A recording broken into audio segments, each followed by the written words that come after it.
ሃሌሉያ ጌታ ኢየሱስ ስሙ የተባረከ ይሁን። እንደ እግዚአብሔር ያለ ማን አለ ወገኖቼ? ጌታ ትልቅ አምላክ ነው። ሃሌሉያ።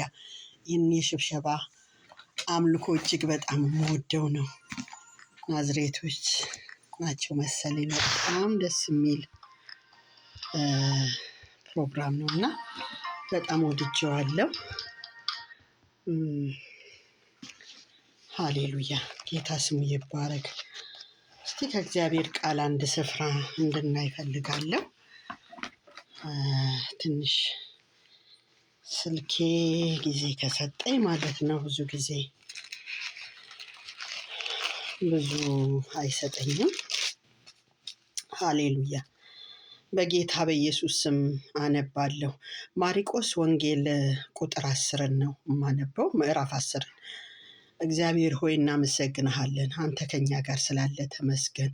በቃል ደግሞ ባርከን፣ ቃልህን ደግሞ በልባችን ላይ እግዚአብሔር ሆይ አትምልን። በእውነት አንተ ተናገረን፣ የሚሰማ ጆሮ ስጠን፣ የሚያስተውል አእምሮ። በናዝሬቱ በኢየሱስ ስም አብሮነትህ ከኛ ጋር ይሁን፣ በክርስቶስ ኢየሱስ ስም አሜን። በጌታ በኢየሱስ ስም አነባለሁኝ። ከዚህም ተነስቶ በዮርዳኖስ ማዶ ወደ ይሁዳ አገር መጣ። ደግሞም ብዙ ሰዎች ወደ እርሱ ተሰበሰቡ፣ እንደ ልማዱም ደግሞ ያስተምራቸው ነበረ ይላል። እንደ ልማዱም ይላል። ኢየሱስ ክርስቶስ በዚህ ምድር ላይ እያለ የእግዚአብሔርን ነገር፣ የእግዚአብሔርን ምሕረት፣ የእግዚአብሔርን ቸርነት ወደ እግዚአብሔር ሰው ፊቱን እንዲመልስ እንደ ልማዱ ሆኖ ነበር የሚሰብከው። ምክንያቱም አንድ ቀን አይደለም፣ 2 ቀን አይደለም፣ ወይንም ደግሞ ዛሬ ደከመኝ ቆይ እስቲ ነገ ልረፍ ብሎ አይደለም። ግን እንደ ልማዱ ይላል እዚህ ጋር። እንደ ልማዱ አድርጎ በቃ እንደ ፕሮግራም ሳይሆን እንደ ልማዱ በቃ ሳይሰብክ መዋል እንደማይችል ማለት ነው። ወይንም ደግሞ የእግዚአብሔርን እውነት ለሰዎች ሳይናገር መዋል እንደማይችል ማለት ነው። እንደ ልማዱ ሲል የእግዚአብሔር ስም ብሩክ ይሁን። ዛሬ ይሄንን ክፍል ሳየው በጣም ነው ልቤን የነካው። ምክንያቱም እኛ ምን ያህል እንደ ልማዳችን አድርገን የእግዚአብሔርን ነገር እንናገራለን።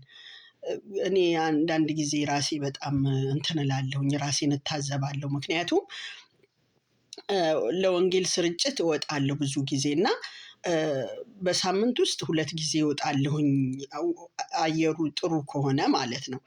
ግን በመሃል ደግሞ አየሩ ትንሽ ከበድ ካለ እስከ 15 ቀንም ደግሞ ሳልሄድ የምቀርበት ጊዜ ይኖረኛል። እና በጣም የሚገርመው ኢየሱስ ክርስቶስ ግን ዝናብ አላገደውም፣ በረዶ አላገደውም፣ ጭቃ አላገደውም፣ ወይ ሌላ ነገር አላገደውም። ተፈጥሮ እሱን አላገደውም። እንደ ልማዱ የእግዚአብሔርን ቸርነት ለመናገር ሰዎችን ወደ ክርስቶስ በቃ ወደ ራሱ ፍቅር ለማምጣት ይሰብክ ነበረ፣ ይናገር ነበረ። የእግዚአብሔርን ምሕረት፣ የእግዚአብሔርን ቸርነት፣ የእግዚአብሔርን ርኅራኄ ለሰዎች ይናገር ነበረ። እና ዛሬ በእኛ ሕይወት ስንመለከት ምን ያህል ራሳችንን ሰተን በቃ ምንም ምክንያት ሳንሰጥ፣ ምንም ምክንያት ሳናደርግ፣ ምንም ምክንያት ሳናስብ ማለት ነው ወተን ምን ያህል እናገለግል ይሆን? ምን ያህል የእግዚአብሔርን ነገር ለመናገር በቃ ዝግጁ ሆነን ወተን በየቀኑ እንደው ማረፍ የለብኝም ብለን ሄደን እናውቃለን? ይህንን እንዳይ ዛሬ ይሄ ቃል ረድቶኛል። ጌታ ስሙ የተባረከ ይሁን። ፈሪሳውያንም ቀርበው የመጣሁት እስከ ላነብ የነበረው ምዕራፍ 1 ብቻ ነው።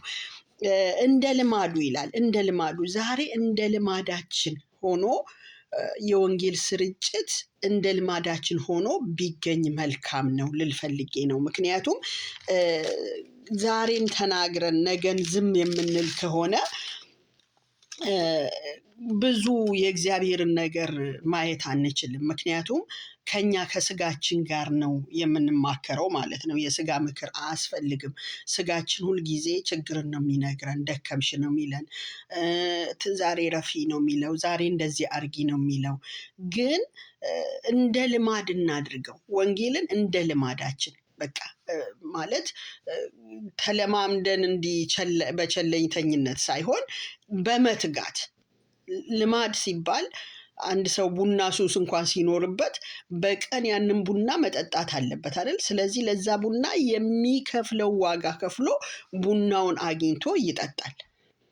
ስለዚህ እኔና እናንተ ወንጌልን ስንሰብክ ለወንጌል ስንቆም የወንጌልን ነገር መናገር እግዚአብሔር የሰጠን ጥሪ እንደሆነ አውቀን ማለትም ወንጌል ሰው ክርስቶስ ኢየሱስን ከተቀበለ ጊዜ ጀምሮ ማንም ሰው ለወንጌል መስበክ ግዴታ ዩኒቨርሲቲ ገብቶ ወይንም ደግሞ ባይብል ኮሌጅ ገብቶ መስበክ አለበት ማለት አይደለም። በዳንበት እውነት ክርስቶስ ኢየሱስ ያድናል ብለን መናገር ማለት ነው። ክርስቶስ ኢየሱስ ያድናል፣ ይወዳቸዋል። እኛን ወዶን ነው ወደ ራሱ ፍቅር ያመጣን አይደል? ልክ ወደ ራሱ ፍቅር እሱ ወዶን እንዳመጣን ሁሉ እኛም ደግሞ ይህንን ያየነውን ፍቅር ለሌሎች መናገር ማለት ነው። ክርስቶስ ኢየሱስ ይወዳቸዋል ማለት ይወዳቸዋል። በቃ ጌታ ይወዳቸዋል። ወደዚህ መንግስት ኑ፣ ወደዚህ እግዚአብሔር ወደዚህ አምላክ ኑ፣ ከዚህ አምላክ ጋር ታረቁ ብለን እኛ እንደ አምባሳደር ቆመን ልናስታርቅ የሚገባን ሰዎች ነን። ምክንያቱም የክርስቶስ አምባሳደሮች ነን። ወገኖቼ ይህንን ስል